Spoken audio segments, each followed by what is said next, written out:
அதை பார்த்ததும் அனன்யாவிற்கு அவர் ஏதோ வில்லங்கமாக கேட்க போகிறார் என்று புரிந்தது.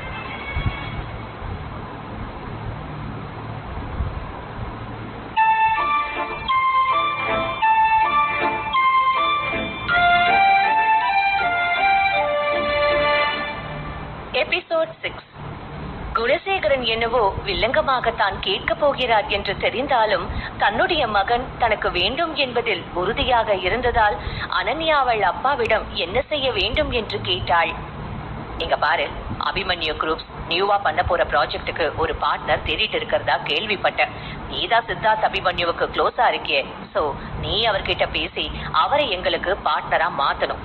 நீ மட்டும் அதை பண்ணா நிச்சயம் நான் உன் பையனை உன்கிட்ட தரேன் என்று சொன்னார் குணசேகரன். அவர் மிகவும் தன்மையான குரலில் தான் பேசினார். ஆனாலும் அவருடைய எண்ணம் அவளுக்கு தெளிவாக புரிந்தது. இங்க பாருங்க, நீங்க அந்த ப்ராஜெக்ட் வேணும்னு நினைக்கிற மாதிரி தான் நிறைய பேர் அந்த ப்ராஜெக்ட் வேணும்னு ஆசைப்படுவாங்க. அவங்க எல்லாரையும் தாண்டி என்னால எப்படி உங்களை பார்ட்னர் ஆக்க முடியும்? உண்மையா உங்களுக்கு அந்த கெப்பாசிட்டி இருந்தா நீங்க போய் நேரடியா பேசி வாங்கிக்கோங்க. இப்படி சின்ன பையனை வச்சு மிரட்டாதீங்க என்று சொன்னாள் அனன்யா. அடடா, நீ இன்னும் சின்ன பொண்ணா இருக்கியம்மா. நான் ஒண்ணு உன்கிட்ட கெஞ்சி கேட்கல. நான் இதை நீ பண்ணிதான் ஆகணும்னு சொல்றேன். நான் சொன்னதை நீ பண்ணனா உன் பையன் உன்கிட்ட பத்திரமா வந்து சேருவான். இல்லனா எனக்கு எதுவும் தெரியாது என்று சொன்னார் குணசேகரன். அவர் சொன்னதை கேட்டு அனன்யா அதிர்ச்சியில் அப்படியே அமர்ந்து இருக்க அவரை பார்த்தவர், நீ நல்ல முடிவுதான் எடுப்பேன்னு நம்புறேன் என்று சொல்லிவிட்டு அங்கிருந்து சென்றார். அவள் அந்த அறையில் தனியாக நின்று இருந்தாள். அவளுக்கு என்ன செய்வதென்று புரியவில்லை. அவள் ஒன்றும் சித்தார்த் தாலி கட்டிய மனைவி இல்லை. அவனை பார்த்து இதுதான் வேண்டும் என்று உரிமையாக கேட்டு பெறுவதற்கு. அவர்கள் இருவரும் ஏற்கனவே சண்டைதான் அதிகம் போட்டிருக்கிறார்கள். தன்னை பற்றி அவன் என்ன நினைக்கிறான் என்று கூட அனன்யாவிற்கு தெரியாது. அப்படிப்பட்டவனிடம் எப்படி இதை பற்றி பேச என்று நினைத்து குழம்பி போனாள் அனன்யா. ஆனாலும் அவளுக்கு யோசிக்க அதிக நேரம் இருக்கவில்லை. அவள் உடனே சித்தார்த்தை பார்க்க முடிவு செய்தாள். ஏதாவது செய்து தந்தையின் ஆசையை நிறைவேற்றிவிட்டால் தன்னுடைய மகன் தனக்கு கிடைப்பான் என்பது மட்டும்தான் அவள் எண்ணமாக இருந்தது. எனவே அவள் சித்தார்த்தை பற்றி உடனடியாக கூகுள் செய்து பார்த்தாள். அவனை பற்றி வந்திருந்த ஆர்டிகிள் சிலவற்றில் அவன் மிகவும் புத்திசாலி, திறமையான இளம் பணக்காரன் என்று ஏகபோகமாக பாராட்டப்பட்டு இருந்தது. அவளுக்கு அந்த பாராட்டை பார்த்து எல்லாம் சந்தோஷம் கொள்ள நேரம் இருக்கவில்லை. அவள் உடனே அந்த கம்பெனியின் அட்ரஸை கண்டுபிடித்தாள். பிறகு ஹாஸ்பிட்டலில் இருந்து டிஸ்சார்ஜ் ஆக வேண்டிய ப்ரொசீஜர் எல்லாவற்றையும் முடித்தவள் அங்கிருந்து வேகமாக அபிமன்யு குரூப்ஸுக்கு சென்றாள். அபிமன்யு குரூப்ஸ் மிகவும் உயரமான கட்டிடமாக பிரம்மாண்டமாக இருந்தது. வேகமாக லாபிக்கு சென்றாள் அனன்யா. லாபியும் மிகவும் சுத்தமாக முகம் பார்த்தால் தெரியும் அளவுக்கு இருந்தது. அவள் வேகமாக ரிசப்ஷனிஸ்ட் அருகில் சென்றவள், நான் மிஸ்டர் சித்தார்த் அபிமன்யுவை பார்க்கணும் என்று சொன்னாள். ஆனால் ரிசப்ஷனிஸ்ட் அவளை நிமிர்ந்து கூட பார்க்கவில்லை. மாறாக அவளை பார்த்து சற்று அலட்சியமான குரலில், அப்பாயின்மெண்ட் இருக்கா என்று கேட்டாள். ஆஹா, இந்த பொண்ணு என்ன அப்பாயின்மெண்ட் எல்லாம் கேக்குறா? எனக்கு அவனையே இப்பதான் கொஞ்சம் கொஞ்சமா தெரியும். அப்படி இருக்கும்போது அப்பாயின்மெண்ட் என்கிட்ட எப்படி இருக்கும் என்று யோசித்தாள். அவள் அமைதியாக இருப்பதை கவனித்த ரிசப்ஷனிஸ்ட், இங்க பாருங்க மேடம், அப்பாயின்மெண்ட் இல்லாம எங்களால யாரையும் உள்ள அலோவ் பண்ணவே முடியாது என்று சொன்னாள். அவள் சொன்னதை கேட்டு அனன்யா மனம் உடைந்து போனாள். அவள் எவ்வளவு சீக்கிரம் சித்தார்த்தை சந்திக்கிறாளோ அவ்வளவு சீக்கிரம் அவளுடைய மகன் அவளுக்கு கிடைப்பான். அவளால் ஒழுங்காக நிற்க கூட முடியவில்லை. எப்படியும் ரிசப்ஷன் பெண் உள்ளே விடமாட்டாள் என்பதை உணர்ந்தவள் வெளியே சென்று அவனுக்காக காத்திருக்க ஆரம்பித்தாள். மதிய நேரம். உச்சி வெயில் மண்டையை பிளக்க தொடங்கியது. அவள் ஏற்கனவே வீக்காக இருந்ததால் அவளுக்கு இன்னும் தலைவலிக்க ஆரம்பித்தது. ஆனாலும் மித்ரனுக்காக அவள் அதை தாங்கிக் கொண்டாள். கிட்டத்தட்ட 3 மணி நேரம் வெயிலில் காத்திருந்த பிறகு வெளியே வந்தான் சித்தார்த். அவன் தூரத்தில் வருவதே சற்று மங்கலாகத்தான் தெரிந்தது அனன்யாவிற்கு. ஒருமுறை தன்னுடைய கண்ணை கசக்கி வருவது அவன்தான் என்று உறுதி செய்து கொண்டவள் வேக வேகமாக அவனை நோக்கி சென்றாள். ஆனால் சித்தார்த் பிஸியாக போன் பேசிக்கொண்டு இருந்ததால் இவளை கவனிக்கவே இல்லை. அனன்யா அவனை அழைக்க நினைத்தாள். ஆனால் பாவம், அவளால் பேசக்கூட முடியவில்லை. அவளுக்கு தொண்டை வலித்தது. சித்தார்த் போனில் பேசியவன் காரில் ஏறிவிட்டான். அதை பார்த்த அனன்யா அவன் சென்று விட்டால் எல்லாம் பாழாகிவிடும் என்று புரிந்து கொண்டு வேகமாக அவன் கார் வரும் பாதையில் மறைத்துக் கொண்டு நின்றாள். அவளை பின் சீட்டிலிருந்தே கவனித்த சித்தார்த்தின் முகம் மாறியது. நல்ல வேளை கார் இடிப்பதற்கு முன்பாக நின்றது. கொஞ்சம் விட்டிருந்தால் அனன்யா காரில் மாட்டி சட்னியாகி இருப்பாள். நல்ல வேளை அவள் தப்பித்து விட்டாள். அனன்யாவிற்கு பயத்தில் முகம் வெளுத்து போயிருந்தது. அவளுடைய செய்கையில் கடுப்பான டிரைவர், ஏமா உனக்கு சாக வேற வண்டி கிடைக்கலையா, இதுதான் கிடைச்சிச்சா என்று கேட்டபடி அவள் முன்பு வந்து நின்றார். அனன்யாவிற்கு வாழ்க்கை மீது அக்கறை இல்லை என்று சொல்ல முடியாது. அவளுக்கு அவள் உயிரை விட அவள் மகன் பாதுகாப்பாக இருப்பதுதான் முக்கியம். அதனால்தான் அவள் இப்படி செய்தாள். அவளுக்கு இப்பொழுது அந்த டிரைவரை பார்க்கவும் பயமாகத்தான் இருந்தது. ஆனாலும் அதை வெளிக்காட்டாதவள், சார் ரொம்ப சாரி, நான் வேணும்னே பண்ணல, மன்னிச்சிடுங்க என்று சொன்னாள். அதை கேட்ட டிரைவர் அவளை பார்த்து எதுவும் சொல்லாமல் நிற்க அனன்யா சித்தார்த்தனை பார்க்கிறானா என்று பார்த்தாள். ஆனால் அவன் முகம் அவளுக்கு தெரியவில்லை.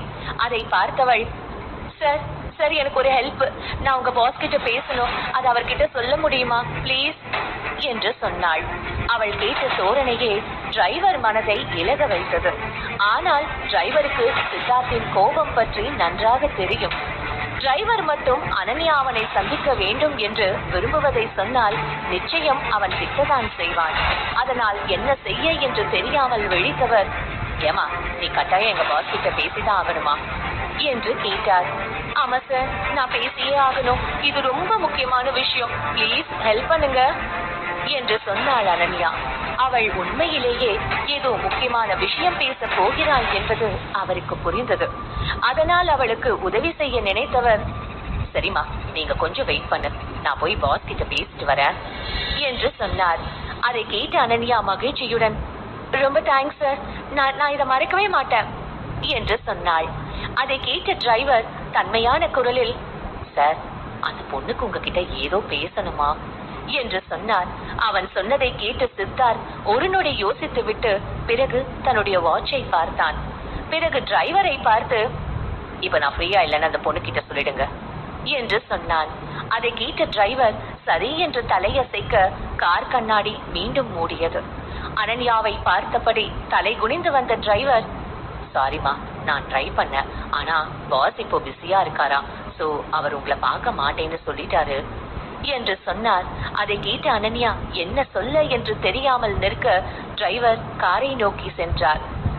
என்ன இந்த சித்தார்த் பிஸியா இருக்கு என்ன சொல்றாரு, அங்க என் பையன் என்ன கஷ்டப்படுறானோ, இல்ல இன்னைக்கு இவர் என்கிட்ட பேசிதான் ஆகணும் என்று மனதிற்குள் நினைத்து கொண்டாள். அப்பொழுது கார் ஸ்டார்ட் ஆகும் சத்தம் கேட்டது. எனவே அவள் உடனே காரின் வழியை மறைத்துக் கொண்டு நின்றாள். இப்பொழுது சித்தார்த்தின் கோபம் இன்னும் அதிகமானது. மிஸ்டர் சித்தார்த், எனக்கு தெரியும் நான் உங்களை கோவப்படுத்துறேன், ஆனா நான் உங்ககிட்ட பேசியே ஆகணும், 5 நிமிஷம் டைம் தாங்க ப்ளீஸ், நான் அதுக்கு மேல உங்ககிட்ட பேச மாட்டேன், இது ரொம்ப முக்கியமான விஷயம் என்று கத்தி சொன்னாள் அனன்யா. அவளுக்கு தொண்டை பயங்கரமாக வலித்தது. ஆனால் அவள் மித்ரனுக்காக என்ன வேண்டும் என்றாலும் செய்ய தயாராக இருந்தாள். அதே நேரம் அவளை பார்த்த டிரைவர் சித்தார்த்திடம், சார் இப்போ நம்ம என்ன பண்றது என்று கேட்டார். அவர் அப்படி கேட்டதும் சித்தார்த் முகம் இன்னும் கோபத்தை வெளிப்படுத்தியது. இந்த பொண்ணுக்கு என்ன இவ்வளவு திமிரு, ஒரு விஷயம் சொன்னா இவளுக்கு புரியாது போல, இவன் நினைச்சதுதான் நடக்கணும்னு நினைக்கிறா என்று மனதிற்குள் நினைத்து கொண்டான் சித்தார்த். அவன் முக மாற்றத்தை பார்த்த டிரைவர், சார் நான் அந்த பொண்ணை பேசி அனுப்பி வைக்கவா என்று கேட்டார். அதற்கு சித்தார்த் எதுவும் சொல்லாமல் அமைதியாக இருக்க அதை பார்த்த டிரைவர் காரை விட்டு இறங்க போக, அந்த பொண்ணை காருக்குள்ள வர சொல்லுங்க என்று சொன்னான் சித்தார்த். அவனுக்கு அப்படி என்ன விஷயத்தை அனன்யா சொல்ல போகிறாள் என்று அறிந்து கொள்ள ஆர்வமாக இருந்தது. அதே நேரம் சித்தார்த் சொன்னதை கேட்ட டிரைவர் ஆச்சரியம் கொண்டாலும் அவன் மனம் மாறுவதற்குள் அந்த பெண்ணை அழைத்து வருவோம் என்று நினைத்துவிட்டு அங்கிருந்து நேராக அனன்யாவிடம் சென்றார். அவர் விஷயத்தை சொன்னவுடன் மகிழ்ச்சி அடைந்த அனன்யா சித்தார்த்தை பார்த்தாள்.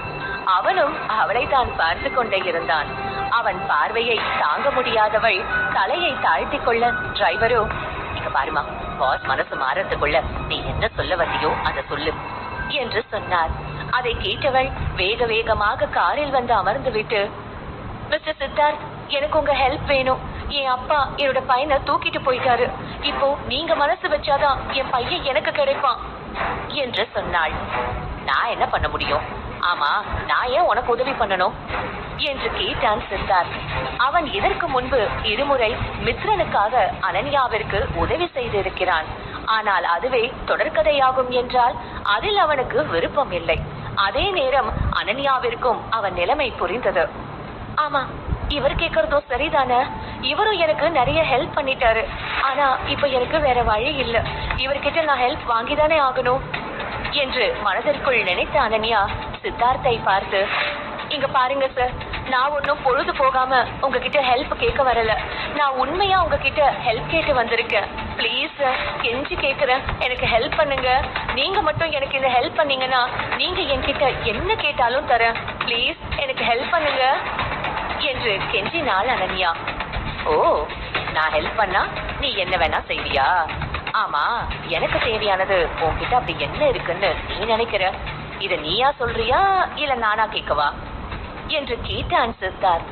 அவன் அப்படி கேட்டதும் பதட்டம் அடைந்தாள் அனன்யா. அதை பார்த்தவன் அவள் அருகில் மெல்ல நெருங்கி, Do you want to sleep with me என்று கேட்டான். அவன் அப்படி கேட்டதும் அனன்யாவிற்கு கோபம் தலைக்கு ஏறியது. ஆனாலும் அவள் பல்லை கடித்துக் கொண்டு அமைதியாக இருந்தாள். அவள் கோபத்தை புரிந்து கொண்டவன் மெல்ல விலகி, ஏய், நான் உன் கூட தப்பா இருப்பேன்னு நீ எதுவும் நினைச்சுக்காத. நான் அப்படி எல்லாம் பண்ண மாட்டேன். ஏன் தெரியுமா, என் கூட ஒன்னா இருக்க நிறைய பொண்ணுங்க போட்டி போட்டுட்டு இருக்காங்க. அப்படி இருக்கும்போது நான் ஏன் உன் கூட இருக்கணும்? எனக்கு நல்ல டேஸ்ட் இருக்கு என்று சொன்னான். அவன் அந்த வார்த்தை சொல்லும் போது பலார் என்று ஒரு அறை விடலாம் போல இருந்தது. ஆனால் அவள் முகத்துக்கு முன்னால் மித்ரன் தான் வந்தான். அதனால் அமைதியாக இருந்தாள். இந்த மாதிரி ஆளுங்களுக்கு பொண்ணுங்க சாதாரணமா தூக்கி போட்டு ஒரு பொருள் மாதிரின்னு கேள்விப்பட்டிருக்கேன். ஆனா அது எவ்வளவு உண்மைன்னு எனக்கு இப்பதான் புரியுது என்று மனதிற்குள் நினைத்து கொண்ட அனன்யா அவனை பார்த்து, சாரி சார், நான் உங்களை டிஸ்டர்ப் பண்ணிட்டேன். இனி பண்ண மாட்டேன். நீங்க ப்ளீஸ் போங்க என்று சொன்னபடி காரில் இருந்து இறங்கினாள். அவளுக்கு ஏசி காரில் இருந்து இறங்கியதும் வெயிலின் தாக்கத்தால் மயக்கம் வருவது போல இருந்தது. ஆனால் சமாளித்துக் கொண்டாள். அவள் தன்னுடைய மகனுக்காக அனைத்தையும் தாங்கிக் கொள்ள தயாராக இருந்தாள். அவள் வெயிலில் வந்ததும் அவள் முகம் வெளிரி போனது. அதை பார்த்த சித்தார்த் மனதில் ஏதோ ஒரு இனம் புரியாத எண்ணம் தோன்றியது. ஆனாலும் அவன் எதுவும் பேசாமல் அங்கிருந்து காரை எடுக்க சொல்லிவிட்டான். அவன் சென்றதை பார்த்த அனன்யாவிற்கு அழுகையாக வந்தது. அவள் சென்னை வந்து சில நாட்கள் தான் ஆகிறது என்பதால் அவளுக்கு இங்கே நண்பர்கள் கூட பெரிதாக இல்லை. வழக்கமாக பிரச்சனை என்றால் பெண் பிள்ளைகள் அப்பாவிடம் சென்றுதான் உதவி கேட்பார்கள். ஆனால் இங்கே அனன்யாவிற்கு பிரச்சனையே அவள் அப்பாதான். ஆனாலும் அவள் சோர்ந்து போக விரும்பவில்லை. ஏதாவது செய்து தன்னுடைய மகனை பார்க்க முடிவு செய்தாள். அதனால் அவள் குணசேகரன் வில்லாவிற்கு செல்ல முடிவு செய்தாள். யாரும் உதவி செய்யவில்லை என்றாலும் நம்பிக்கையுடன் கடைசி வரை போராட நினைத்தாள். அவள் வில்லா வந்த பிறகு முன்கேட் வழியாக செல்லாமல் பின்பக்கம் வழியாக எந்த கேமரா கண்ணிலும் படாமல் வீட்டிற்குள் நுழைந்தாள். குணசேகரன் தன்னுடைய மகனை கொண்டு வந்திருந்தால் இங்கேதான் அழைத்து வந்திருப்பார் என்று நினைத்தாள். அதனால் வில்லாக்குள் வந்தவள் அவனை தேட ஆரம்பித்தாள். ஆனால் மித்திரன் இருப்பதற்கான அடையாளமே இல்லை. ஐயோ, என் பையன் இங்க இல்லையா? அவனை எங்க வச்சிருப்பாங்களோ என்று யோசித்தவள் முன்னேறி செல்ல போக, பிரகாஷ், நான் டயர்டா இருக்கேன் என்று அஞ்சலி சொல்லும் குரல் கேட்டது. அவள் குரல் கேட்டதும் அனன்யா அங்கிருந்த ஜன்னல் அருகே சென்று கர்டன் பின்னால் மறைந்து கொண்டாள். அவர்கள் இருவரும் அனன்யா இருந்த பக்கம்தான் வந்தார்கள். அதை பார்த்தவள், கடவுளே, இவங்க என்ன கண்டுபிடிக்க கூடாது என்று நினைத்தாள். அதே நேரம் பிரகாஷ் அஞ்சலியை அணைத்துக் கொண்டவன், ஏ அஞ்சலி, நீ டயர்டா இருந்தா ரெஸ்ட் எடுக்க வேண்டியது தானே என்று கேட்டான். அவன் அப்படி கேட்டதும் அவனை பார்த்த அஞ்சலி, அது சரி, என்ன நீ ரெஸ்ட் எடுக்க விடுவியா என்று கேட்டாள். அவள் அப்படி கேட்டதும் சிரித்தவன், உனக்கு அதெல்லாம் பிடிக்கும்னு எனக்கும் தெரியும் என்று சொன்னான். அவர்கள் அப்படியே கொஞ்சம் காதலுடன் ரொமான்ஸ் செய்ய அதை பார்த்த அனன்யாவிற்கு கடுப்பாக இருந்தது. நானே என் பையனை காணும்னு கடுப்புல இருக்கேன். இந்த நேரத்துல இதுங்க வேற ரொமான்ஸ் பண்ணி என்னை இன்னும் கோபப்படுத்துதுங்க. இதுங்களை எல்லாம் என்ன பண்றது? கிரிஞ்ச் லவ் என திட்டினாள் அனன்யா. அப்பொழுது அவள் மனசாட்சி சில வருடங்களுக்கு முன்பு நீயும் இதையே தான் செய்தாய் என்று காரி துப்பியது. அது சரி, காதலிக்கும் போது மூளை வேலை செய்யாதுன்றது சரிதான். நானும் அப்போ முட்டாளா இருந்தேன். ஆனா இனி அப்படி இருக்க மாட்டேன் என்று தனக்குள் சொல்லிக் கொண்டாள். அப்பொழுது அஞ்சலி திடீரென முகத்தை சோகமாக வைத்துக் கொள்ள, ஏன் அஞ்சலி, எதுக்காக சோகமா இருக்க என்று கேட்டான் பிரகாஷ். நம்ம ஜாலியா ரொமான்ஸ் பண்ண வேண்டிய டைம் இது. ஆனா இப்போ நான் அந்த மித்ரனை வேற பாத்துக்கணும். அந்த பொறுப்பை வேற அப்பா எனக்கு கொடுத்துட்டாரு என்று சொன்னாள். அவள் அப்படி சொன்னதும் ஏதோ யோசித்துக் கொண்டிருந்த அனன்யாவின் காதுகள் கூர்மையானது. அவர்கள் பேசுவதை கொண்டு மித்ரன் இருக்கும் இடத்தை கண்டுபிடிக்க முடிவு செய்தாள்.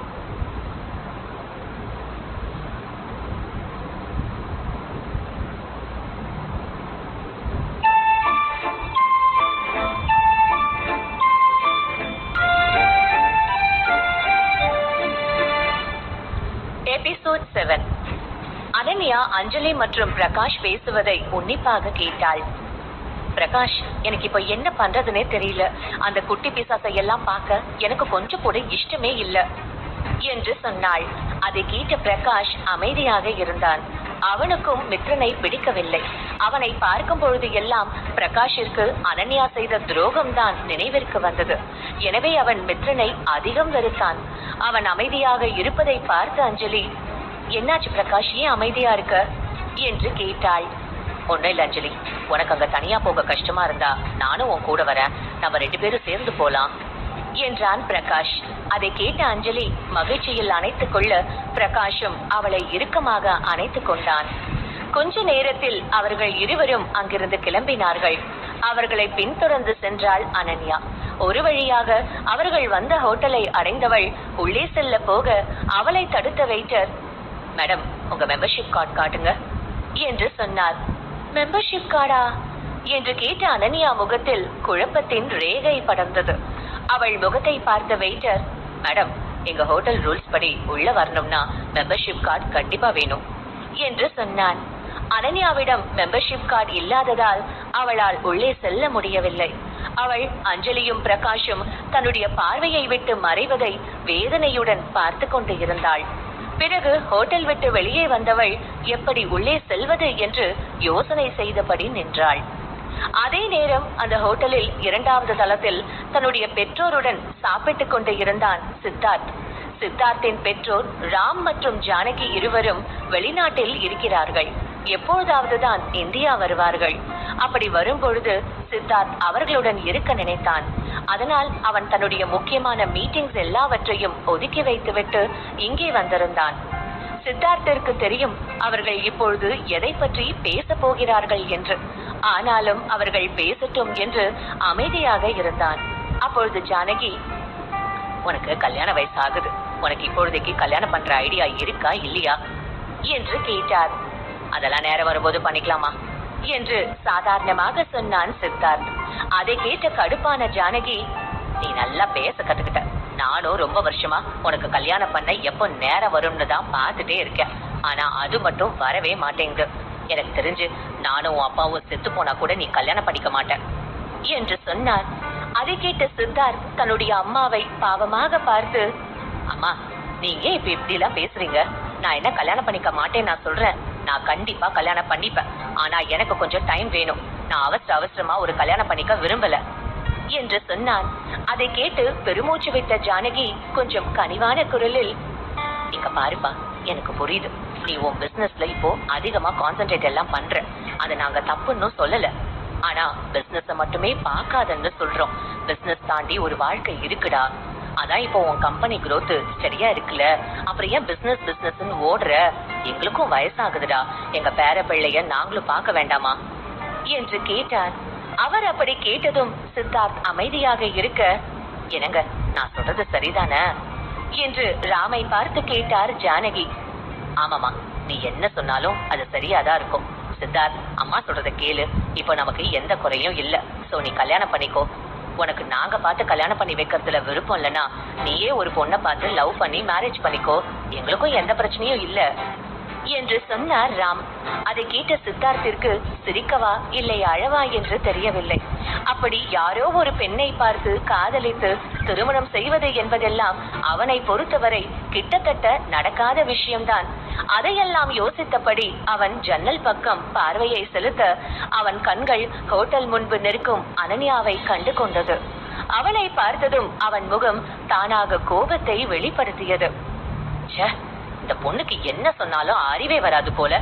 நான் இவளை என் பக்கம் வரவே கூடாதுன்னு சொன்னேன். ஆனா இவ இங்க வந்து நிக்கிறா.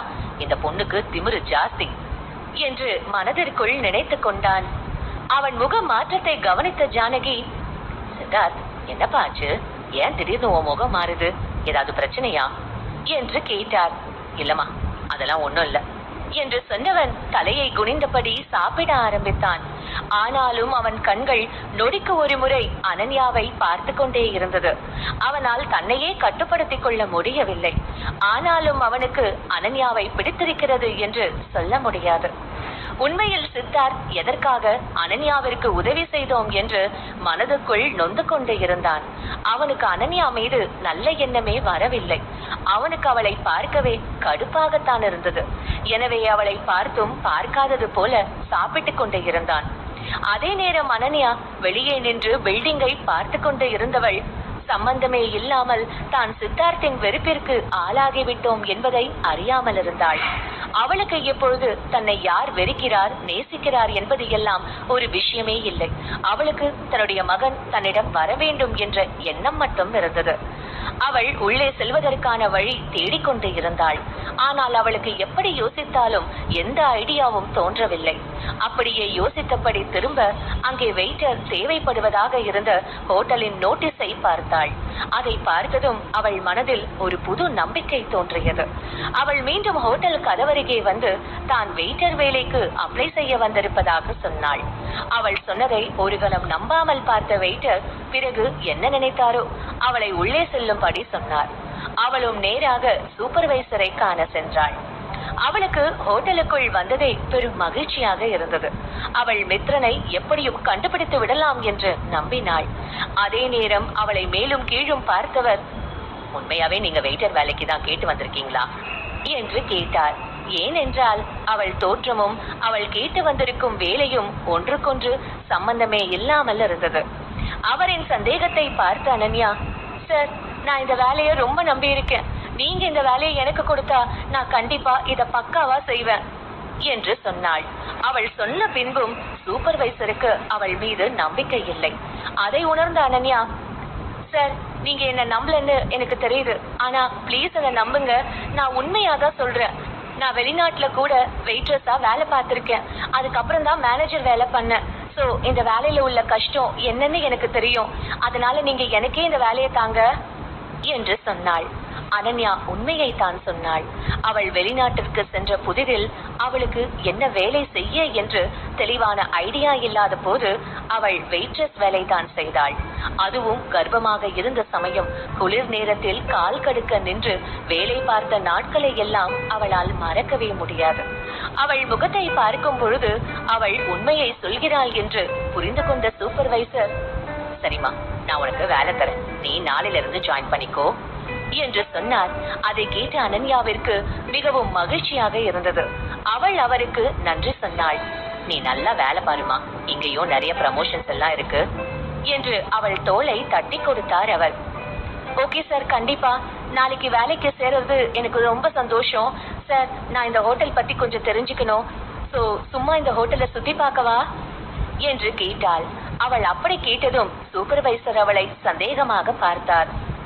ஆஹா, இவர் நம்மளை பார்த்து சந்தேகப்படுவார் போல இருக்கே, அனன்யா விட்டுடாத சமாளி என்று மனதிற்குள் நினைத்தவள், அது ஒண்ணும் இல்ல சார், ஹோட்டல்ல எந்த ரூம் எங்க இருக்கு, மத்த இடம் எல்லாம் எப்படி இருக்குன்னு பார்த்தா எனக்கு ஒர்க்ல மிங்கிள் ஆக ஈஸியா இருக்கும். வேலைக்கு சேர்றதுக்கு முன்னாடி இதெல்லாம் பண்ணா கொஞ்சம் ஈஸியா இருக்கும்னு பார்த்தேன். உங்களுக்கு இதுல உடன்பாடு இல்லைன்னா பரவாயில்ல சார் என்று சொன்னாள் அனன்யா. அவள் விளக்கத்தை கேட்ட சூப்பர்வைசருக்கு அவளை இன்னும் பிடித்து போனது. இந்த காலத்தில் இப்படி ஒரு பெண்ணா என்று மனதிற்குள் நினைத்தவர், நீங்க வெயிட் பண்ணுமா, நான் உனக்கு யாரையாவது ஹெல்ப் பண்ண அனுப்புறேன் என்று சொன்னார். அதை கேட்ட அனன்யா சரி என்று சொல்ல, அப்பொழுது அங்கே வந்த ஒரு பெண்ணை அழைத்தவர், ஸ்வாதி, இந்த பொண்ணு நம்ம ஹோட்டல்ல நியூவா வேலைக்கு சேர்ந்திருக்காங்க, அவங்களுக்கு இந்த இடத்தை சுத்தி காட்டு என்று சொன்னார். அதை கேட்ட பெண்ணும் சரி என்று தலையசைத்தாள். அனன்யா ஸ்வாதியை பார்த்து சிரிக்க, ஸ்வாதியும் அவளை பார்த்து சிரித்தாள். அப்பொழுது சூப்பர்வைசர் அனன்யாவை அழைத்தார். சொல்லுங்க சார் என்று பணிவாக கேட்டாள் அனன்யா. இங்க பாருமா, செகண்ட் ஃப்ளோர்ல இருக்க எல்லாருமே ரொம்ப பெரிய பணக்காரங்க. சோ நம்ம என்ன ஆனாலும் அவங்கள மட்டும் கோபப்படுத்தவே கூடாது. கொஞ்சம் பார்த்து கவனமா நடந்துக்கோ என்று சொன்னார். அதை கேட்ட அனன்யா சரி என்று தலையசைத்தாள். அதோடு சூப்பர்வைசர் அனன்யாவிற்கு ஒரு புது செட் யூனிஃபார்ம் கொடுக்க சொன்னார். ஸ்வாதி சரி என்று தலையசைத்தாள். கொஞ்ச நேரத்தில் ஸ்வாதி கொடுத்த யூனிஃபார்மை மாற்றினாள் அனன்யா. அதன் பிறகு இருவரும் ஒவ்வொரு ஃப்ளோராக பார்க்க சென்றார்கள்.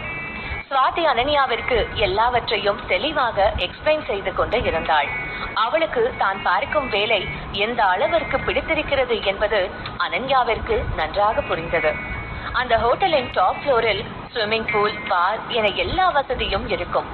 ஸ்வாதி கடமையாக எல்லாவற்றையும் சொல்ல, அனன்யாவோ மித்திரன் எங்கே இருப்பான் என்று தேடிக்கொண்டே இருந்தாள். அவள் மனம் முழுக்க அதில் தான் இருந்தது.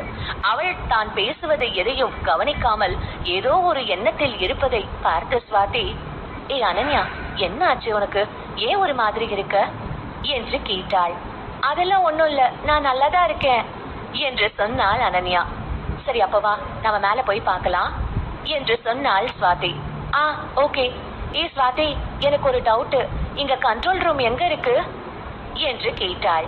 அதை கேட்டவுடன் அனன்யாவை ஆச்சரியமாக பார்த்த ஸ்வாதி, ஆமா நீயா அதை கேக்குற என்று கேட்டாள். அதைத்தானே நம்ம முதல்ல தெரிஞ்சுக்கணும். இப்போ இங்கே ஏதாவது தப்பு நடக்குதுன்னா நம்ம முதல்ல அந்த ரூம்க்கு தானே போவோம், அதான் நான் கேட்டேன் என்று சொன்னாள் அனன்யா. அவள் சொன்னதை உண்மை என்று நம்பிய ஸ்வாதி அவளுக்கு கண்ட்ரோல் ரூம் எங்கே இருக்கிறது என்று சொன்னாள். அதை கேட்ட அனன்யா, ஸ்வாதி நீ ரொம்ப நல்ல பொண்ணா இருக்க, நீ எனக்கு நிறைய ஹெல்ப் பண்ற என்று சொன்னாள். அட விடுமா, இதெல்லாம் ஒரு மேட்டரே இல்ல. நாளைக்கு நம்ம எல்லாம் ஒன்னா வேலை செய்ய போறோம். அதனால நம்ம இப்படி ஒருத்தருக்கு ஒருத்தர் உதவியா இருக்கிறது தானே நல்லது என்று சொன்னாள் ஸ்வாதி. அவள் சொன்னதை கேட்டு அழகாக புன்னகை செய்தாள் அனன்யா. ஆனால் அவள் மனதிற்குள், சாரி ஸ்வாதி, நான் என் பையனை கண்டுபிடிக்கணுன்றதுக்காக தான் உன்னை ஏமாத்துறேன், பிளீஸ் என்ன மன்னிச்சிடு என்று மனதிற்குள் நினைத்து கொண்டாள். கொஞ்சம் நேரம் ஸ்வாதியுடன் சுற்றியவள் கண்ட்ரோல் ரூம் செல்ல முடிவு செய்தாள். அவளுக்கு மித்ரனை உடனே பார்க்க வேண்டும் போல இருந்தது. அதனால் ரெஸ்ட் ரூம் செல்ல வேண்டும் என்று எக்ஸ்கியூஸ் சொன்னவள் ஸ்வாதியிடமிருந்து விலகினாள். அப்படியே பாத்ரூம் பக்கம் வந்தவள் அங்கிருந்து கண்ட்ரோல் ரூம் நோக்கி சென்றாள். அவள் ஸ்வாதி சொன்ன வழிகளை தான் ஃபாலோ செய்தாள். ஆனால் சோகம் என்ன என்றால், அந்த ஹோட்டல் மிகவும் பெரிதாகவும் அதே நேரம் எல்லா பக்கமும் ஒரே மாதிரியும் இருந்தது. அனன்யாவிற்கு எந்த பக்கம் செல்ல வேண்டும் என்றே தெரியவில்லை. அவள் ஸ்வாதி சொன்னதை நினைவுபடுத்தி தேட நினைத்தாள். ஆனால் எது எந்த பக்கம் என்றே அறியாத போது அவளால் கண்ட்ரோல் ரூம் எங்கே இருக்கும் என்று கெஸ் செய்ய முடியவில்லை. தலையில்லாத கோழி போல அங்கும் இங்கும் சுற்றியவளுக்கு தலைவலி வந்ததுதான் மிச்சம். அவள் அப்படியே அங்கிருந்து லிப்டில் செல்லலாம் என்று முடிவு செய்து லிப்ட் அருகே சென்றாள். ஆனால் அவள் வரும் பொழுது சரியாக லிப்ட் திறக்கும் சத்தம் கேட்டது. உடனே பதட்டமானவள் அங்கிருக்கும் ஓவியத்தை பார்ப்பது போல பாவனை செய்ய ஆரம்பித்தாள். ஆனாலும் ஒரு கண்ணால் அவள் யார் வருகிறார்கள் என்று பார்க்கத்தான் செய்தாள். அங்கே பிரகாஷ் மற்றும் அஞ்சலி இருவரும் வந்து கொண்டு இருந்தார்கள். அதை பார்த்தவள், ஐயோ கடவுளே, இவங்க கிட்ட நான் மாட்டிக்க கூடாது, அப்படி மட்டும் நடந்தா அவ்வளவுதான் என்று மனதிற்குள் நினைத்தவள் அமைதியாக இருக்க அஞ்சலி அவளை கடந்து சென்று விட்டாள். அப்பொழுதுதான் அனன்யாவிற்கு உயிரே வந்தது. அப்பாடா, கடவுளே என்னை காப்பாத்திட்டு. வெயிட், இவங்க மேல இருந்து வராங்க அப்படின்னா என் பையனும் கண்டிப்பா மேலதான் இருப்பான். நான் உடனே அவனை போய் பாக்குறேன் என்று நினைத்தவள் லிப்டுக்காக எல்லாம் காத்திருக்காமல் வேகமாக ஏறி மேலே சென்றாள்.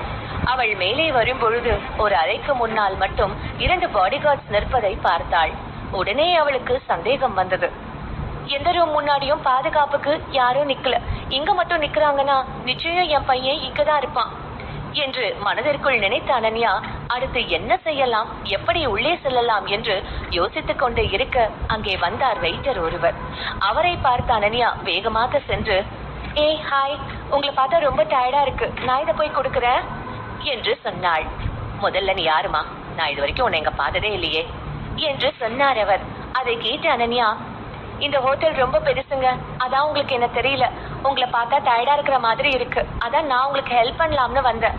பாருங்க, தூங்காம உங்க கண்ணுல டார்க் சர்க்கிள் கூட வந்திருக்கு என்று சொன்னாள் அனன்யா. அதை கேட்ட அந்த வெயிட்டர், எனது எனக்கு டார்க் சர்க்கிளா என்று குழப்பம் கொள்ள அந்த ட்ராலியை தள்ளிக்கொண்டு பாடிகார்டு இருக்கும் அறைக்கு முன்பு வந்தாள் அனன்யா. அவளை உடனே உள்ளே அனுமதித்தார்கள். உள்ளே சென்றவள் சுற்றி சுற்றி பார்த்தாள். அந்த அறை இருட்டாக இருந்தது. அந்த அறையில் மித்ரன் இருப்பதற்கான அடையாளமே இல்லை. அடடா, நான் இங்க மித்ரன் இருப்பான்னு நினைச்சுதானே ரொம்ப சந்தோஷமா வந்தேன். ஆனா இங்க அவன் இல்லையே, இப்ப என்ன பண்றது என்று மனதிற்குள் யோசித்து குழம்பினாள் அனன்யா. அவள் இப்படி யோசித்துக் கொண்டு இருக்க சட்டென்று பாத்ரூம் உள்ளே இருந்து தண்ணீர் சத்தம் கேட்டது. உடனே திரும்பி பார்த்தாள் அனன்யா. அந்த பாத்ரூம் டோர் கண்ணாடியால் செய்யப்பட்டு இருந்ததால் உள்ளே ஒரு உயர்ந்த மனிதன் குளிப்பது தெளிவாக தெரிந்தது. அதை பார்த்தவள், ஐயோ கடவுளே, நான் என்ன பண்றது, தப்பான ரூம்க்கு வந்துட்டேன் போல இருக்கே, முதல்ல இங்கிருந்து எஸ்கேப் ஆகணும் என்று நினைத்து கொண்டவள் அங்கிருந்து செல்ல போக பதட்டத்தில் அங்கிருந்த சோஃபாவில் இடித்துக் கொண்டாள். நிம்மதியாக குளித்துக் கொண்டிருந்த சித்தார்த் அந்த சத்தம் கேட்டு குழப்பமடைந்தான்.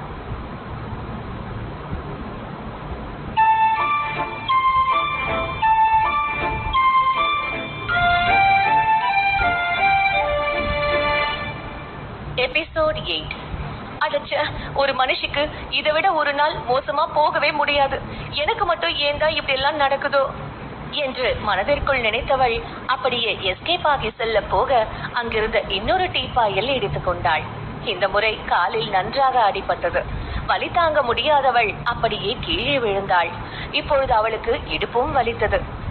ஐயோ கடவுளே, எனக்கு மட்டும் ஏந்தா இப்படி எல்லாம் நடக்குதோ, என் பையனை தேடி வந்தது ஒரு குத்தமா என்று மனதிற்குள் நினைத்தவள் வலியில் கத்தாமல் இருக்க முயற்சி செய்தாள். அவளுக்கு இடுப்பு ஒரு பக்கம் வலிக்க மிகவும் கஷ்டப்பட்டு எழ முயற்சி செய்தாள். அதே நேரம் வெளியே சத்தம் கேட்பதை உணர்ந்த சித்தார்த் டவலை கட்டிக்கொண்டு வெளியே வந்து பார்க்க அவன் முன்னால் விழுந்து கிடந்தாள் அனன்யா. சித்தார்த்தால் அனன்யா தன்னை தேடி தன்னுடைய அறைக்கே வந்துவிட்டாள் என்பதை கொஞ்சம் கூட நம்ப முடியவில்லை. அப்போ நீ ஒரு விஷயத்த முடிவு பண்ணிட்டா உன்னை மாத்திக்க மாட்டல்ல, இருந்தாலும் உனக்கு தைரியம் கொஞ்சம் ஜாஸ்தி என்று சொன்னான். அவன் குரலை கேட்டதும் நிமிர்ந்து பார்த்த அனன்யா சித்தார்த்தின் முகத்தை பார்த்து அதிர்ச்சி அடைந்தாள். நான் இப்பதானே நினைச்சேன் என் வாழ்க்கை இதை விட மோசமா ஆக முடியாதுன்னு, அதுக்குள்ள இவர் வந்து என் கண்ணு முன்னாடி நிக்கிறாரு. ஐயோ கடவுளே, எல்லாம் எனக்குனே நடக்குதே, முருகா நான் இன்னைக்கு செத்த என்று மனதிற்குள் நினைத்தவள் அவனை பதட்டத்துடன் பார்த்தாள். அவன் அவளை முறைத்துக் கொண்டு இருந்தான். அதை பார்த்தவள், அனன்யா, இவரை பார்த்து பயந்தா இவர் உன்னை இன்னைக்கு வச்சு செஞ்சிடுவாரு, சோ அப்படியே கேஷுவலா பேசு என்று தனக்குள் சொல்லிக்கொண்டு, ஹலோ சித்தார்த் சார், நீங்க இங்க என்ன பண்றீங்க? பாருங்களேன், நம்ம கோஇன்சிடென்ஸா நிறைய வாட்டி மீட் பண்றோம், ரொம்ப புதுசா இருக்குல்ல என்று கேட்டாள். ஆமாமா, ரொம்பதான் புதுசா இருக்கு என்று சொன்னவன் அவளை முறைக்க, ஐயோ எம்டன் முறைக்கிறானே, சரி சமாளி அனன்யா என்று மனதிற்குள் நினைத்தவள் அமைதியாக எழுந்து நின்றாள். முன்னால் இருந்த தலைவலியோடு இப்பொழுது இடுப்பு வலியும் சேர்ந்து கொண்டது. சித்தார்த் சார், நீங்க என்ன பாக்குறத பார்த்தா நான் என்னவோ பிளான் பண்ணி உங்க ரூம்க்கு வந்த மாதிரி இருக்கு, ஆனா அது உண்மை இல்ல, இது எல்லாமே பக்கா ஆக்சிடென்ட் தான் என்று சொன்னாள் அனன்யா.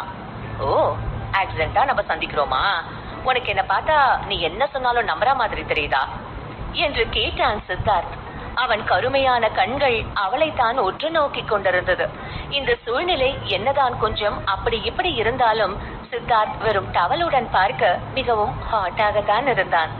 அவனை பார்த்தவள் சில அடி பின்னால் நகர்ந்து விட்டு, சித்தார்த் சார், நீங்க என்ன உங்க மனசுல நினைக்கிறீங்கன்னு எனக்கு எப்படி தெரியும்? நீங்க நான் சொல்றத நம்பலாம், நம்பாமலும் போகலாம், எல்லாம் உன் இஷ்டம் என்று சொன்னாள் அனன்யா. அது சரி, உனக்கு என் மனசுல என்ன இருக்குன்னு கண்டுபிடிக்க தெரியாது, ஆனா என் ரூம்குள்ள வர மட்டும் தெரியுமா? இப்ப என்ன, நீ ரொம்ப பெரிய தைரியசாலின்னு நான் சொல்லணுமா என்று கேட்டான் சித்தார்த். அவன் அப்படி கேட்டதும் பதட்டம் கொண்டவள் அவனை பார்க்க சித்தார்த்தோ அவளை நோக்கி வந்து கொண்டிருந்தான். அதை பார்த்த அனன்யா பின்னால் நகர்ந்தபடி, சித்தார்த் சார், நீங்க என்ன ரொம்ப தப்பா புரிஞ்சுக்கிட்டீங்க. நான் உண்மையா உங்களை பார்க்க வரல. நான் உங்ககிட்ட மித்துவை கண்டுபிடிக்க ஹெல்ப் கேட்டேன், நீங்க பண்ணல. அதான் நானே அவனை தேடி வந்தேன். பார்த்தா அவன் இங்க இல்ல, நீங்க இங்க இருக்கீங்க. ப்ளீஸ் சார், நான் சொல்றத நம்புங்க என்று சொன்னாள் அனன்யா. அவள் அப்பாவியாக பேசுவதை பார்த்து சிரித்த சித்தார்த், உனக்கு என்ன பார்த்தா நீ என்ன சொன்னாலும் நம்புவேன்னு தோணுதா? நீ பாட்டுக்கு இஷ்டத்துக்கு கதை சொல்லிட்டு இருக்க என்று கேட்டான் சித்தார்த். ஆஹா, இவர் செம கடுப்புல இருக்காரு போல தெரியுதே. அனன்யா, இங்க இருந்தா உனக்குதான் ஆபத்து, முதல்ல இங்க இருந்து எஸ்கேப் ஆகு என்று மனதிற்குள் நினைத்தவள், சார் அங்க பாருங்க, வெள்ளக்காக்கா மல்லாக்கா பறக்குது என்று சொல்லிவிட்டு ஓட பார்த்தாள். ஆனால் இதற்கெல்லாம் சித்தார்த் ஏமாற மாட்டானே. அவன் அவளை ஓட விடாமல் பிடித்து கொண்டான். அவன் பிடித்ததும் இன்னும் பதட்டமான அனன்யா வேகமாக அவனிடமிருந்து விடுபட முயன்றாள். ஆனால் சித்தார்த் மிகவும் வலிமையாக இருந்ததால் அவளால் ஓரளவுக்கு மேல் போராட முடியவில்லை. சார், நான் தான் தெரியாம வந்துட்டேன்னு சொன்னல, பிளீஸ் என்னை இங்கிருந்து போக விடுங்க என்று சொன்னாள் அனன்யா. ஆனால் சித்தார்த் அவளை விடவில்லை. அவனிடமிருந்து விடுபட முயன்று தோற்று போனவள், சார் இப்ப உங்களுக்கு என்ன வேணும்? எதுக்காக என்ன போக விட மாட்டேங்கிறீங்க என்று கேட்டாள். ஏன் உனக்கு தெரியாதா என்று கேட்டான் சித்தார்த். ஒரு விஷயத்தை தெரிஞ்சுக்கிட்டே நீ ஏன் கேள்வி கேட்கிற என்று கேட்டான் சித்தார்த். சார், நீங்க இப்ப என்ன சொல்ல வரீங்க என்று கேட்டாள் அனன்யா. ஏன் உனக்கு தெரியாதா? நீ என் கூட ஒன்னா இருக்கதானே இந்த ரூமுக்கு வந்த என்று கேட்டான் சித்தார்த். அதை கேட்ட கடுப்பான அனன்யா, சார் நீங்க தேவையில்லாம ரொம்ப கற்பனை பண்றீங்க, நான் ஒண்ணு அந்த மாதிரி பொண்ணெல்லாம் இல்ல என்று சொன்னாள். ஆனால் அவள் சொல்வதை எல்லாம் சித்தார்த் கேட்பதாக இல்லை. அவளை சட்டென்று தூக்கினான். அதில் அதிர்ந்த அனன்யா என்ன நடக்கிறது என்று புரிந்து கொள்வதற்குள் அவளை பெட்டில் கிடத்தினான் சித்தார்த். அனன்யா அவனிடமிருந்து தப்பிக்க முயற்சி செய்ய சித்தார்த்தோ அவள் மீது கிடந்தான். என்னதான் அனன்யா ஒரு குழந்தைக்கு தாயாக இருந்தாலும் அவளுக்கு ஒரு ஆணுடன் இருப்பது என்பது புதிய விஷயம்தான். அவள் நினைவு தெரிந்து இது போன்ற ஒரு சூழ்நிலையில் அவள் இருந்ததே இல்லை. அவளுக்கு பயமாக இருந்தது. இந்த தருணத்தில் சித்தார்த் அவள் கண்ணுக்கு ஒரு அரக்கன் போல தெரிந்தான். இங்க பாருங்க மிஸ்டர் சித்தார்த், ஒழுங்கா என்ன போக விடுங்க, எனக்கு இதுல விருப்பம் இல்ல என்று சொன்னாள். அதை கேட்ட சித்தார்த் அவள் கைகள் இரண்டையும் சேர்த்து பிடித்தவன், நானா உன்னை தேடி வரல மிஸ் அனன்யா, நீயாதான் என்ன தேடி வந்த. அப்படின்னா நான் என்ன பண்ணாலும் தாங்கிதான் ஆகணும். நான் உனக்கு பண்ண போற உதவிக்கு இது ஒரு விலையா எனக்கு நீ தரலாம் என்று சொன்னான் சித்தார்த். அதை கேட்ட அனன்யா அதிர்ச்சி அடைய அவள் கழுத்து வளைவில் முகத்தை புதைத்தான் சித்தார்த். அதை பார்த்தவள், மிஸ்டர் சித்தார்த் இங்க பாருங்க, நீங்க நினைக்கிற மாதிரி பொண்ணு நான் கிடையாது, பிளீஸ் பிளீஸ் என்னை விட்டுடுங்க என்று சொன்னாள். அவள் கண்ணில் இருந்து கண்ணீர் வந்தது. அவள் அழுகிறாள் என்று உணர்ந்ததும் எழுந்தவன் அவளை பார்த்து சிரித்தபடி, மிஸ் அனன்யா, இப்ப அழுது என்ன பிரயோஜனம்? நீ இதையெல்லாம் இந்த ரூம்க்கு வர்றதுக்கு முன்னாடி யோசிச்சிருக்கணும் என்று சொன்னான். அதை கேட்டு கடுப்பான அனன்யா, நான் தான் சொல்றேன்ல உங்க மூஞ்சிய பார்க்க நான் இங்க வரலன்னு. இப்ப ஒழுங்கா என்ன போக விடுங்க, என்ன கோபப்படுத்தி வேற ஏதாவது என் வாயில இருந்து வாங்கி கட்டிக்காதீங்க என்று சொன்னாள் அனன்யா. அவள் சொன்னதை கேட்ட சித்தார்த் கொஞ்சம் கூட அவளை பற்றி யோசிக்காமல் அவளை நெருங்க, அதில் இன்னும் கடுப்பான அனன்யா சட்டென்று அவனை எங்கே அடித்தால் விடுவானோ அங்கே அடித்தாள். சித்தார்த் வலியில் வேறு வழியின்றி அவளை விட்டான். அந்த நொடியே அனன்யா அங்கிருந்து எஸ்கேப் ஆனவள் வேகமாக வேறு ரூம் நோக்கி சென்றாள். அவள் சென்ற சில நொடிகளுக்கு பிறகு எழுந்த சித்தார்த் அவளை நினைத்து திட்டிக் கொண்டே இருந்தான். அவனுக்கு அவளை நினைக்கவே மிகவும் கோபமாக வந்தது. அனன்யா, நீ தேவையே இல்லாம தேடி வந்து என்கிட்ட வம்பு பண்ணிட்டு போற, இதுக்கெல்லாம் சேர்த்து நீ கண்டிப்பா அனுபவிப்ப என்று மனதிற்குள் நினைத்து கொண்டான். அப்பொழுதுதான் அவனுக்கு அனன்யா வெயிட்ரஸ் அணியும் ஆடை அணிந்திருந்தது நினைவிற்கு வந்தது. உடனே அவன் வெளியே வந்தான். அவனை பார்த்ததும் பாடிகார்ட்ஸ் மரியாதை நிமித்தமாக தலை குனிந்தார்கள். அதை பார்த்த சித்தார்த், இந்த பக்கமா ஒரு பொண்ணு போனாலே அவளை பாத்தீங்களா என்று கேட்டான். ஆமா பாஸ், நாங்க பார்த்தோம் என்றார்கள் இருவரும். ரொம்ப நல்லது, இப்ப அந்த பொண்ணை பத்தி விசாரிங்க என்று சொன்னான் சித்தார்த். அதே நேரம் அனன்யா இங்கே ஓடிக்கொண்டே இருந்தாள். சில ஃப்ளோராவது ஓடி வந்திருப்பாள். அவளுக்கே தெரியவில்லை அவள் இப்பொழுது எந்த ஃப்ளோரில் இருக்கிறாள். அட்லீஸ்ட் தான் சேஃபாக இருக்கிறோமா என்று கூட அவளுக்கு தெரியவில்லை. நான் என்ன காரியம் பண்ணிட்டேன்? ஏற்கனவே என் வாழ்க்கையில பிரச்சனை கம்மியா இருக்கு, இப்போ நான் புது பிரச்சனையை வேற இழுத்து விட்டுருக்கேன். நான் ஏன் தான் இப்படி எல்லாம் பண்றேனோ, இல்ல எனக்கு ஏன் தான் இப்படி எல்லாம் நடக்குதோ என்று மனதிற்குள் புலம்பிய அனன்யா சித்தார்த் தன் மீது கோபமாக இருப்பான், அதனால் என்ன நடக்குமோ என்று நினைத்து அதிகம் வருந்தினாள். அவளால் இந்த சூழ்நிலையில் புது பிரச்சனை எதிலும் கவனம் செலுத்த முடியாது. அவள் மனதிற்குள் இனிமேல் சித்தார்த்தை சந்திக்க கூடாது என்று மட்டும் வேண்டிக் கொண்டாள். அவள் அப்படியே யோசித்தபடி நடக்க சட்டென்று எதிரில் வந்த சுவாதி மீது மோதினாள். அவளை பார்த்ததும் அனன்யாவிற்கு என்ன சொல்வது என்று தெரியாமல் முழிக்க, ஆமா, நீ என்ன இவ்வளவு நேரம் பாத்ரூம்ல இருந்திருக்க? நார்மலாவே இவ்வளவு நேரம் ஆக்குவியா என்று கேட்டாள் சுவாதி. அது அது இந்த ஹோட்டல் ரொம்ப பெருசா இருக்கு. நான் உன்னதான் தேடினேன், ஆனா உன்னை காணோம்.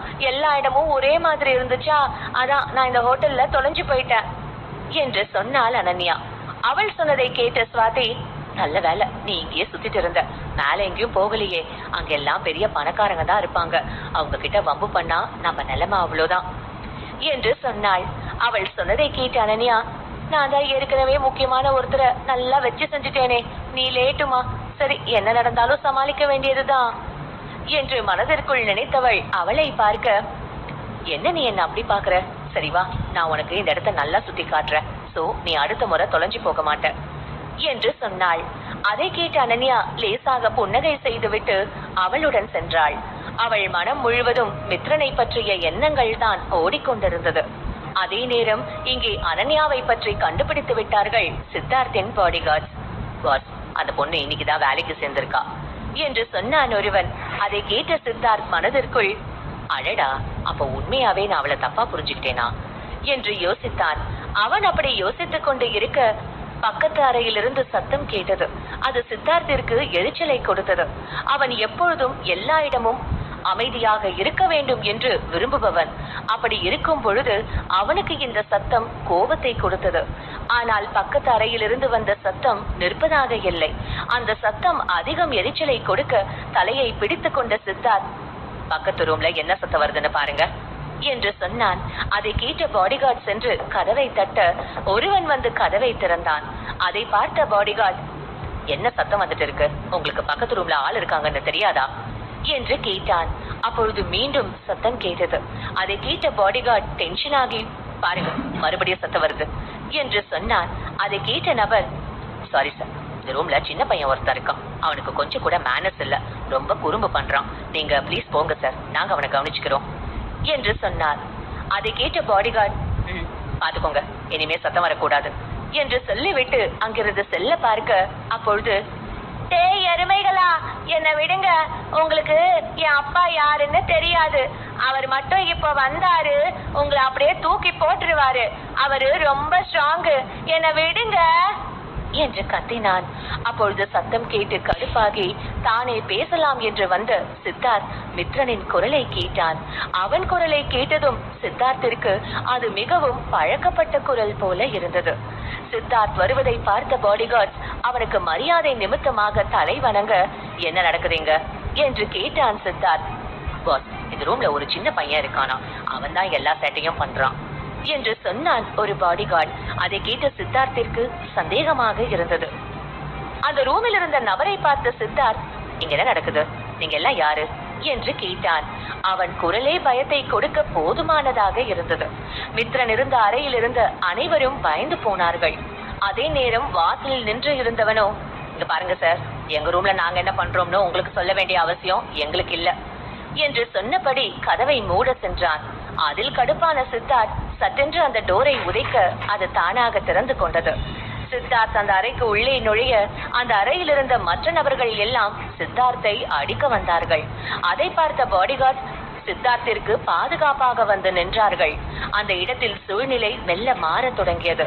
முதலில் கதவை திறந்தவன், இப்ப உங்களுக்கு என்ன வேணும் என்று கேட்டான். சித்தார்த் அவனுக்கு பதில் சொல்லவில்லை. மாறாக அறைக்குள் வந்து சிறுவன் இருக்கிறானா என்று தேட ஆரம்பித்தான். அவனுக்கு இது போல சத்தத்தை வரவழைத்தது யாராக இருக்கும் என்று தோன்றியது. ஆனால் அவன் பார்க்கும் பொழுது அங்கே மித்ரன் இருந்தான். அவனை பார்த்தவுடன் சித்தார்த்திற்கு அப்படியே திரும்பி சென்று விடலாம் என்றுதான் இருந்தது. ஏனென்றால் அவன் மீண்டும் மீண்டும் மித்ரனுக்கு தான் அவன் அப்பா என்ற நம்பிக்கையை கொடுக்க விரும்பவில்லை. அவன் தன்னுடைய பாடிகார்ட்ஸ் மூலம் இந்த பிரச்சனையை தீர்க்கலாம் என்று நினைத்தான். ஆனால் அதற்குள் மித்ரன் அப்பா என்று சத்தமாக அழைத்தான். அவன் அப்பா என்று அழைத்ததும் இனி எஸ்கேப் ஆக முடியாது என்று சித்தார்த்திற்கு புரிந்தது. மித்ரனுக்கு தன்னுடைய அப்பா தன்னை காப்பாற்ற வந்துவிட்டார் என்று மிகவும் மகிழ்ச்சியாக இருந்தது. அவன் மிகவும் வேகமாக ஓடி வந்து சித்தார்த்தை அணைத்துக் கொண்டு, அப்பா, நீங்க என்ன காப்பாத்த தானே வந்தீங்க என்று கேட்டான். அவன் அப்படி கேட்டதும் என்ன சொல்வது என்று தெரியாமல் நெற்றியை தடவினான் சித்தார்த். அவனுக்கு இது எந்த மாதிரியான கோஇன்சிடென்ஸ் என்று புரியவில்லை. எப்பவும் மித்ரனை சந்திக்கும்படி ஆகிறதே என்று யோசித்தான். அதே நேரம் அவனுக்கு அனன்யா சொன்ன விஷயங்களும் நினைவிற்கு வந்தது. அவளை அப்பொழுதே நம்பி இருக்கலாமோ என்று யோசித்தான். என்னதான் அவனுக்கு அனன்யா மீது கோபம் இருந்தாலும் மித்ரன் மீது எல்லாம் அவனுக்கு எந்த வருத்தமும் இல்லை. அவன் சித்தார்த்தை பொறுத்தவரை ஒரு கியூட்டான சிறுவன் தான்.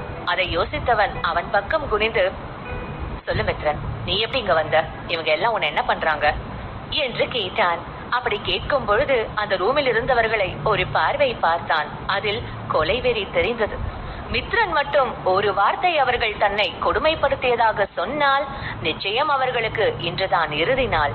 எனவே அனைவரும் அவன் என்ன சொல்ல போகிறான் என்று அறிய ஆர்வமாக இருந்தார்கள்.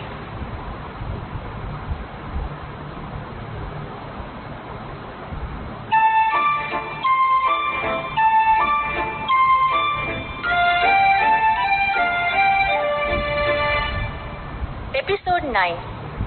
சொல்லு மித்ரன், என்னாச்சு என்று கேட்டான் சித்தார்த். அவனை பார்த்த மித்து, அது அந்த கெட்ட ஆண்டி தான்ப்பா என்னை இந்த ரூம்ல வச்சு பூட்டிட்டாங்க. அதோட அவங்க என்ன அம்மாவை பார்க்கவே விடல. நான் மட்டும் அவங்க சொல்றத கேட்கலன்னா இவங்களை வச்சு என்ன அடிக்க வைப்பேன்னு கூட சொன்னாங்கப்பா என்று சொன்னான். அதை கேட்ட சித்தார்த் கோபம் கொள்ள அந்த அறையில் இருந்தவர்களை கை காண்பித்தவன், அப்பா, இவங்களும் என்ன மிரட்டுனாங்க. அந்த கெட்டவங்க மாதிரியே இவங்களும் என்ன அடிப்பேன்னு மிரட்டுனாங்க என்று சொன்னான். சித்தார்த் இப்பொழுது கொலைவெறியுடன் அந்த அறையில் இருந்தவர்களை பார்த்தான். அவர்கள் சித்தார்த்தின் பார்வையை தாங்க முடியாமல் தலையை குனிந்து கொண்டார்கள். அப்பா, என்னை இத்தனை பேர் மிரட்டுனாங்கல்ல, ஆனா நான் பயப்படவே இல்லை. ஏன் தெரியுமா? எனக்கு தெரியும் நீங்க என்ன காப்பாத்த வருவீங்கன்னு. நான் நினைச்ச மாதிரியே நீங்க வந்துட்டீங்க என்று சொன்னபடி அவனை இன்னும் இறுக்கமாக அணைத்துக் கொண்டான். சித்தார்த்திற்கு மித்ரனின் அணைப்பு ஏதோ ஒருவித உணர்வை கொடுத்தது.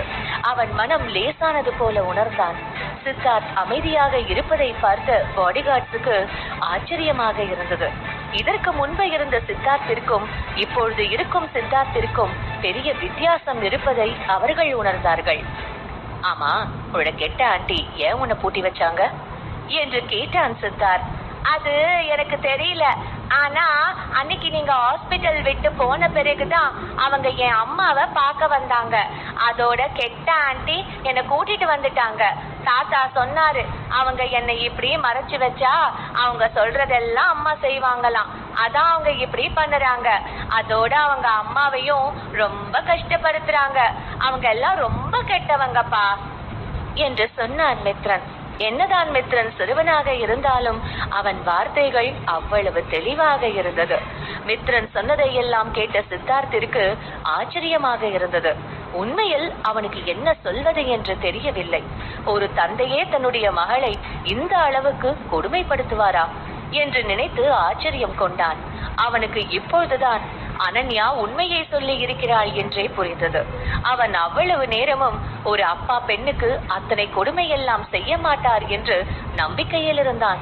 ஆனால் இப்பொழுது சித்தார்த்திற்கு தன்னுடைய செயலை நினைத்தால் அவனுக்கே அவமானமாக இருந்தது.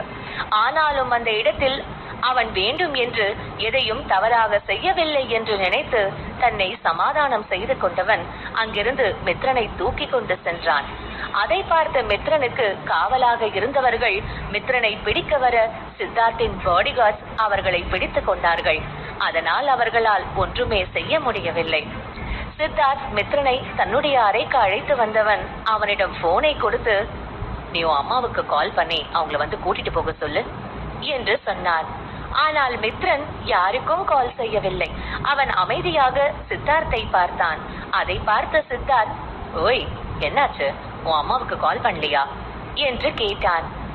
ஆனா அப்பா, அம்மாவும் நானும் உங்க கூட தானே இருக்கணும். நீங்க ஏன் எங்களை வீட்டுக்கு கூட்டிட்டு போகவே மாட்டீங்க என்று கேட்டான். அதை கேட்ட சித்தார்த், இவன் ரொம்ப தெளிவா இருக்கானே என்று மனதிற்குள் நினைத்து கொண்டு, இங்க பாரு சின்ன பையா, நான் ஒன்னும் உன் அப்பா கிடையாது, அதனாலதான் நான் உன்னை வீட்டுக்கு கூட்டிட்டு போகல என்று சொன்னான். அப்பா, பொய் சொன்னா சாமி கண்ண குத்தும், நீங்க தான் என்னோட அப்பா என்று உறுதியாக சொன்னான். எனக்கு உன்ன மாதிரி எந்த பயனும் இல்ல, நான் சொல்றத கேளு, என் அப்பான்னு கூப்பிடுறத நிறுத்து என்று சொன்னான் சித்தார்த். ஆனால் அதை நம்ப மித்ரன் தயாராக இல்லை. நீங்க தான் என் அப்பா என்று அவன் உறுதியாக சொன்னான். இவனும் இவன் அம்மா மாதிரியே தான் பிடிச்ச முயலுக்கு 3 கொம்புன்னு நிக்கிறான். ஓ, இவனை என்ன பண்றது என்று மனதிற்குள் நினைத்தவன் சிறுவன் என்பதால் பொறுமையாக பேசி புரிய வைக்க முடிவு செய்தான். இங்க பாரு பையா, நான் உண்மையாதான் சொல்றேன், நான் உன் அப்பா இல்ல, நீ உன் அம்மாவுக்கு கால் பண்ணி அவங்களை இங்க வர சொல்லி அவங்க கூட போ என்று சொன்னான் சித்தார்த். அவன் சொன்னதை கேட்ட மித்ரன் கண்கள் கலங்கியது. அவன் உதட்டை சுழித்தபடி அனன்யாவிற்கு கால் செய்தான். ஆனால் அவளுக்கு கால் ரீச் ஆகவில்லை.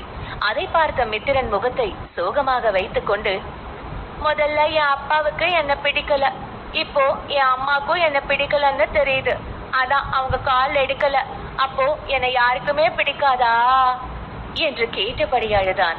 அவன் அழுவதை பார்க்க சித்தார்த்திற்கு மிகவும் கஷ்டமாக இருந்தது. அவனுக்கு குழந்தைகள் அழுவது சுத்தமாக பிடிக்காது. மித்ரன் அழுவது ஒரு பக்கம் அவனுக்கு கோபத்தையும் இன்னொரு பக்கம் கவலையையும் கொடுத்தது. என்ன செய்து அவனை சமாதானம் செய்வது என்று தெரியாமல் மண்டையை பேய்த்துக் கொண்டு இருந்தவன் இறுதியாக, சரி மித்ரன், நீ அழாத, நீ இன்னைக்கு என் கூட தூங்கு, நான் உன்னை பாத்துக்கிறேன் என்று சொன்னான். அதை கேட்டு அழுகையை நிறுத்திய மித்ரன் சித்தார்த்தை ஆச்சரியமாக பார்த்து, நிஜமாவா என்று கேட்டான். ஆமா, உண்மையதான் சொல்றேன், சரி நீ இப்ப தூங்கு, லேட் ஆச்சு என்று சொன்னான் சித்தார்த். அதை கேட்ட மித்ரன் எதுவும் பேசாமல் சித்தார்த்தை குறுகுறு என்று பார்த்தான். அதை பார்த்த சித்தார்த், ஆமா இப்ப எதுக்கு நீ என்னை இப்படி பாக்குற என்று கேட்டான். அது வந்துப்பா, நான் இன்னும் குளிக்கல, எனக்கு குளிச்சாதான் தூக்கம் வரும், நம்ம 2 பேரும் ஒன்னா குளிப்போமா என்று கேட்டான்.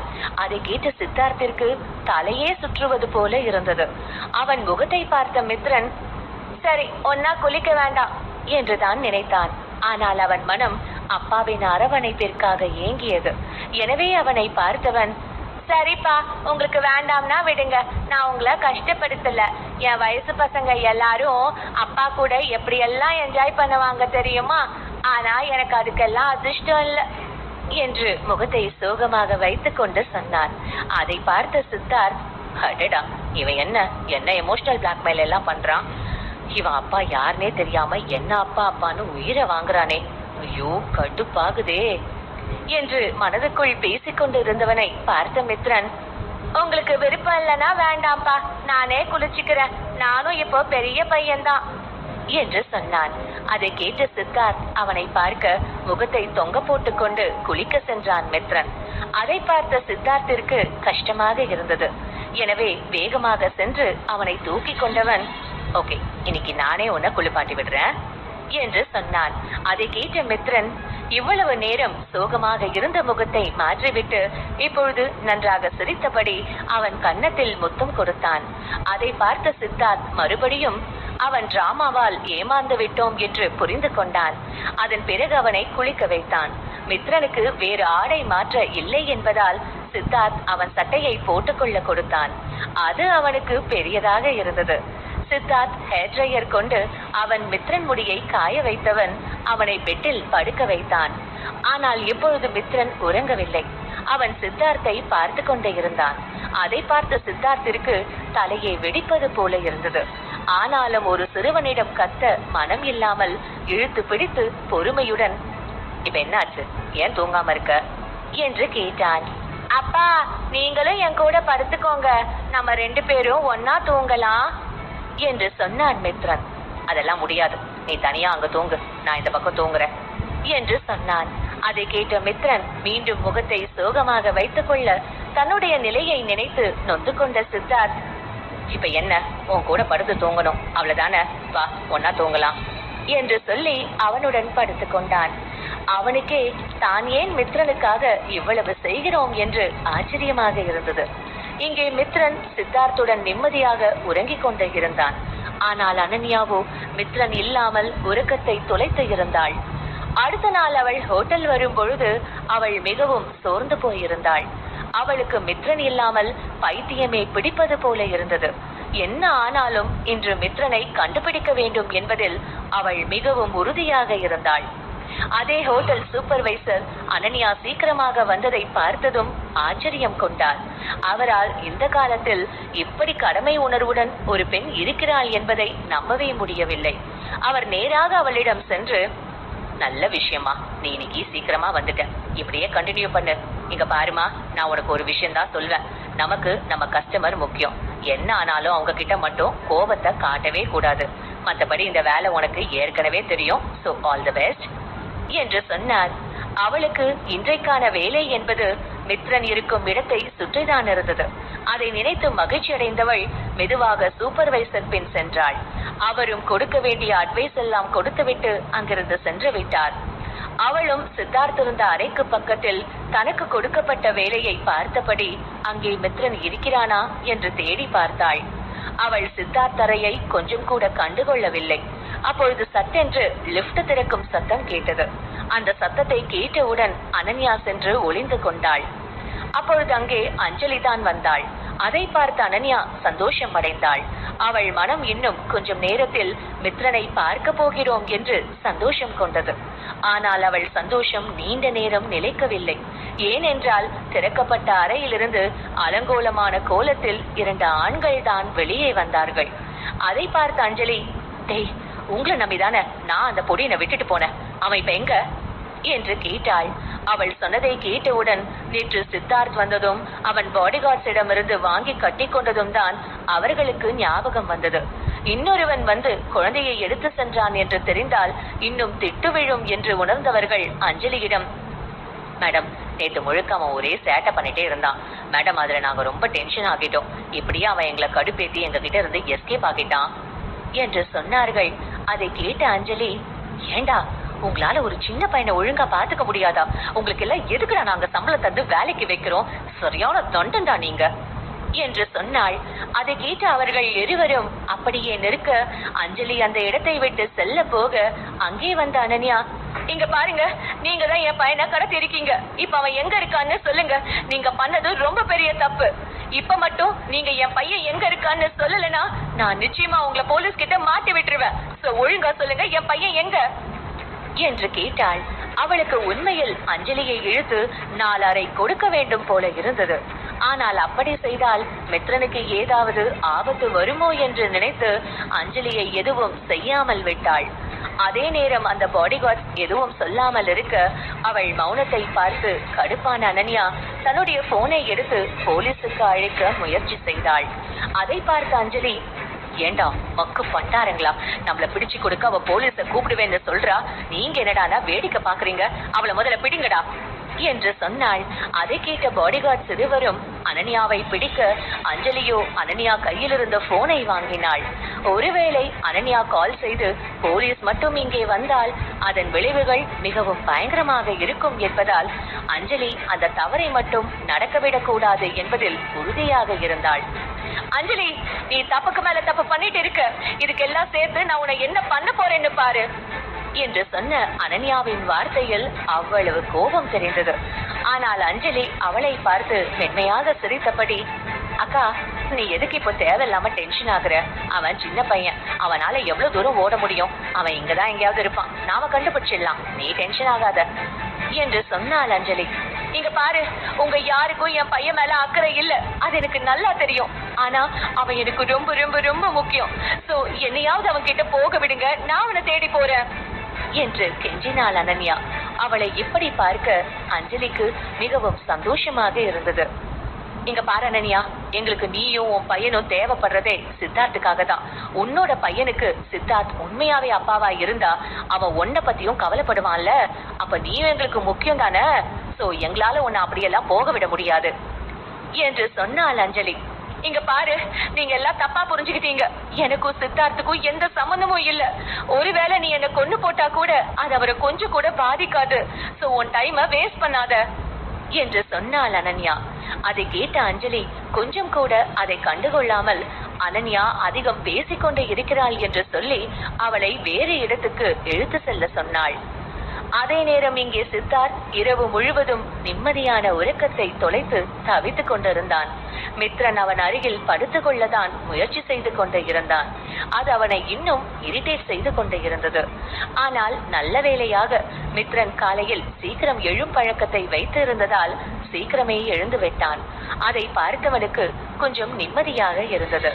மித்ரன் போனை எடுத்தவன் தன்னுடைய அம்மா தனக்கு கால் செய்யாததை பார்த்து குழம்பி போனான். அம்மா ஏன் எனக்கு இன்னும் கால் பண்ணல என்று சித்தார்த்தை பார்த்து கேட்டான் மித்ரன். அதே குழப்பம் சித்தார்த்திடமும் இருந்தது.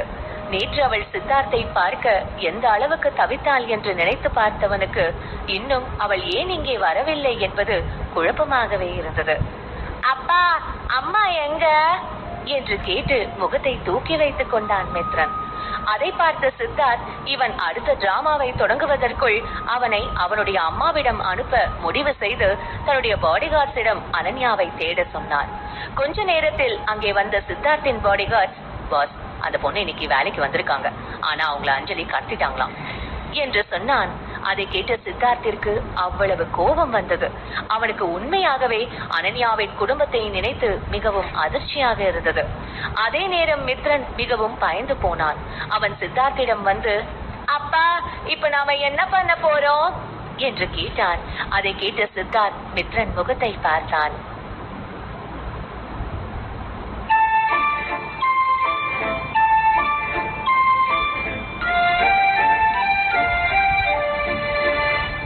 எபிசோட் 10.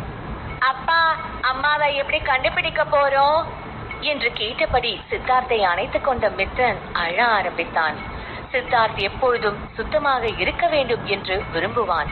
இதே வேறு யாரேனும் இருந்திருந்தால் நிச்சயம் அவன் அவர்களை கீழே தள்ளிவிட்டிருப்பான். ஆனால் அவனால் மித்ரனை 1 இன்ச் கூட விலக்க முடியவில்லை. அவனுக்கு ஏனோ மித்ரன் அழுவதை பார்க்க மிகவும் கஷ்டமாக இருந்தது.